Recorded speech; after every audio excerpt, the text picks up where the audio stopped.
In a narration found in Sahih Muslim, number 6853, the Holy Prophet Muhammad, peace and blessings be upon him, gave some key pieces of advice. The first is that whoever relieves the distress of a Muslim, Allah, the Exalted, will relieve a hardship from them on the Day of Judgment.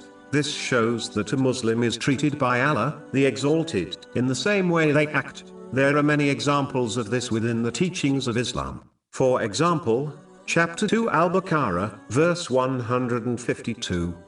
So remember me, I will remember you. Another example is mentioned in a narration found in Jami' at-Tirmidhi, number 1924. The Holy Prophet Muhammad, peace and blessings be upon him, advised that the one who shows mercy to others will receive mercy from Allah, the Exalted. A distress is anything which causes someone to fall into anxiety and difficulty. Therefore, the one who eases such a distress for another, whether worldly or religious, for the sake of Allah, the Exalted, will be protected from a hardship on Judgment Day by Allah, the Exalted. This has been indicated in different ways in many narrations. For example, the Holy Prophet Muhammad, peace and blessings be upon him, advised in a narration found in Jami' at-Tirmidhi, number 2449, that the one who feeds a hungry Muslim will be fed the fruits of paradise on the Day of Judgment, and the one who gives a drink to a thirsty Muslim will be given a drink from paradise by Allah, the Exalted, on the Day of Judgment. As the difficulties of the hereafter are much greater than those found in the world, this reward is held back for a Muslim until they reach the hereafter. This also indicates that a Muslim should always be more concerned with the hardships of Judgment Day over the hardships of this world. One must always remember that the hardships of this world will always be temporary, less severe and less far-reaching than the hardships of the hereafter. This understanding will ensure they strive hard in the sincere obedience of Allah, the Exalted, in order to avoid the hardships of the hereafter. Another thing mentioned in the main narration under discussion is that whoever conceals the faults of a Muslim will have their faults concealed by Allah, the Exalted, in both this world and the next. This is quite evident if one ponders over it. The people who are accustomed to exposing the faults of others are the ones whose faults are made public by Allah, the Exalted. But the one who conceals the faults of others is considered by society as someone who has no obvious faults. There are two types of people in respect to this advice. The first are those whose wrong actions are private, meaning this person does not commit sins openly nor exposes their sins in a boastful manner to others. If this person slips up and commits a sin which becomes known to others, it should be veiled as long as this does not cause harm to others. Chapter 24 An-Nur, verse 19. Indeed, those who like that immorality should be spread among those who have believed will have a painful punishment in this world and the hereafter. In fact, the Holy Prophet Muhammad, peace and blessings be upon him, advised Muslims to overlook the mistakes of those who strive to obey Allah, the Exalted, in a narration found in Sunan Abu Dawud, number 4375.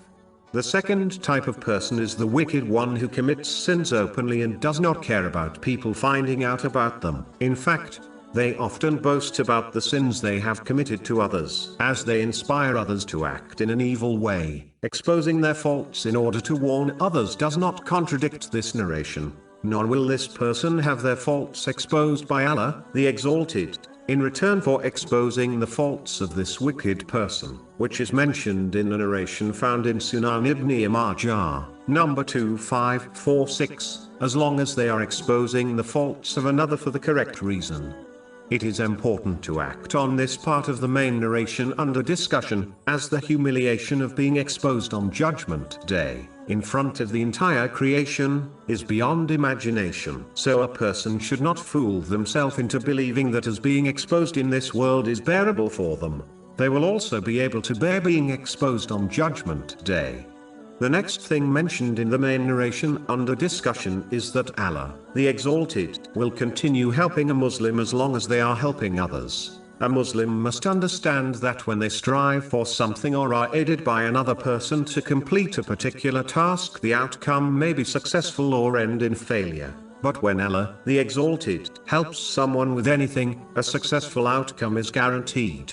It is important to note that this divine aid is obtained when one aids others in both religious and lawful worldly matters. In addition, a Muslim must help others for the sake of Allah, the Exalted, if they desire this reward. This means they should not expect, hope nor ask for any signs of gratitude from who they are aiding. Muslims should therefore, for their own sake, strive to help others in all good things so that they receive the help of Allah, the Exalted, in both worlds. The next thing mentioned in the main narration under discussion is that whoever follows a path seeking knowledge, Allah, the Exalted, will make the path to paradise easy for them. This indicates both a physical path someone takes seeking knowledge, such as attending lectures and classes, and a path whereby someone seeks knowledge without a physical journey. It encompasses all forms of knowledge, such as listening, reading, studying and writing about knowledge. The path to paradise has many obstacles preventing a Muslim from reaching it. Only the one who possesses knowledge of them and how to overcome them will reach paradise safely. In addition, it is easily understood that a person cannot reach a city in this world without knowledge of its location and the route which leads to it. Similarly, paradise cannot be obtained without knowing these things about it, such as the path leading to it. The knowledge mentioned includes useful worldly knowledge as well as religious knowledge, as the former often aids one to remain sincerely obedient to Allah, the Exalted. For example, the one who seeks useful worldly knowledge in order to obtain a lawful occupation will find it easier to avoid earning unlawful wealth. This attitude will aid them in their journey towards paradise. In addition, the path of paradise is only journeyed by those who adopt piety. This involves fulfilling the commands of Allah, the Exalted, refraining from His prohibitions, facing destiny with patience according to the traditions of the Holy Prophet Muhammad, peace and blessings be upon him. The root of piety is therefore gaining and acting on religious knowledge. Chapter 35 Fatiha, verse 28. Only those fear Allah, from among His servants, who have knowledge.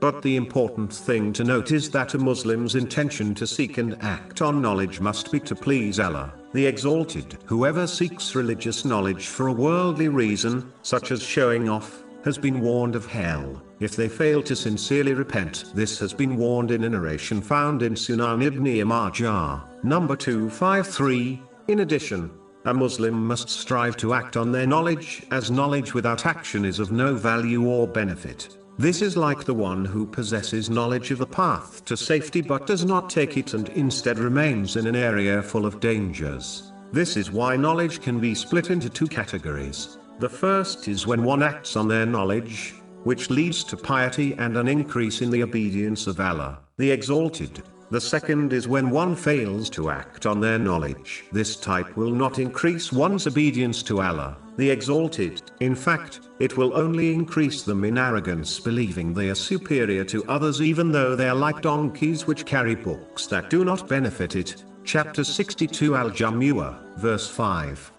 The example of those who were entrusted with the Torah and then did not take it on is like that of a donkey who carries volumes of books.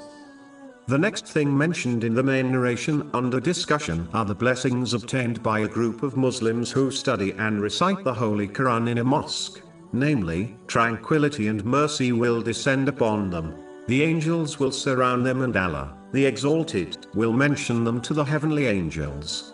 This indicates the virtue of learning and studying the Holy Quran. In fact, the Holy Prophet Muhammad, peace and blessings be upon him, has declared in a narration found in Sahih Bukhari, number 5027, that the best person is the one who learns the Holy Quran and teaches it to others. It is important to note, this includes acting on the teachings of the Holy Quran. This group of people are so special that Allah, the Exalted, will even forgive the person who unintentionally joins them. This is confirmed in a narration found in Sahih Bukhari, number 6408. It is hoped that those who perform this deed regularly will be granted the gifts mentioned earlier, namely, tranquility and the mercy of Allah, the Exalted, throughout their day. Whoever receives these blessings will find peace and ease in all aspects of their life, and when they encounter a difficulty, these gifts will safely guide them through it. It is hoped that whoever receives the company of the angels in this world will be granted their company at the time of their death and in the hereafter. Chapter 41 Fussilat, verse 31. We angels were your allies in worldly life, and are so in the hereafter.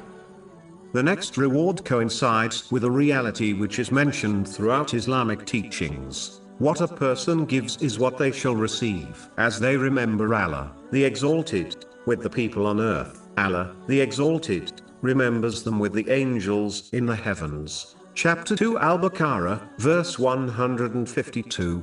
So remember me, I will remember you. The Muslim who adopts the remembrance of Allah, the Exalted, through their speech and actions, by using the blessings they have been granted in ways pleased to Allah, the Exalted, will be granted peace and a light which guides them through every difficulty until they reach the hereafter and the proximity of Allah, the Exalted, successfully. Chapter 13 Ar-Ra'd, verse 28. Unquestionably, by the remembrance of Allah, hearts are assured. The final thing mentioned in the main narration under discussion is that one's lineage will not benefit them on Judgment Day if they lack good deeds. Allah, the Exalted, bestows mercy and ranks to people in the hereafter according to their righteous deeds. Chapter 6 Al-An'am, verse 132. And for all are degrees from what they have done.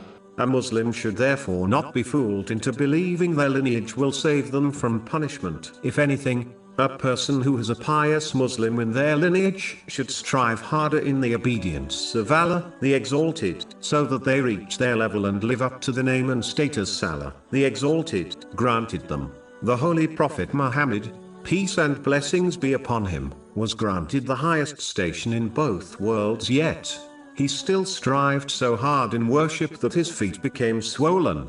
This is confirmed in a narration found in Sahih Muslim, number 7124. In fact, the Holy Prophet Muhammad, peace and blessings be upon him, made it clear in a narration found in Sahih Muslim, number 519, that only Allah, the Exalted, and the righteous believers are his friends and are close to him. He did not give superiority to lineage, and neither should Muslims. Islam is a religion of equality, and therefore all will be treated and judged by Allah, the Exalted, in this world and in the next according to their intention and efforts. All other things, such as gender, lineage and brotherhoods, have no value. Chapter 49 Al-Hujurat, verse 13. Indeed, the most noble of you in the sight of Allah is the most righteous of you.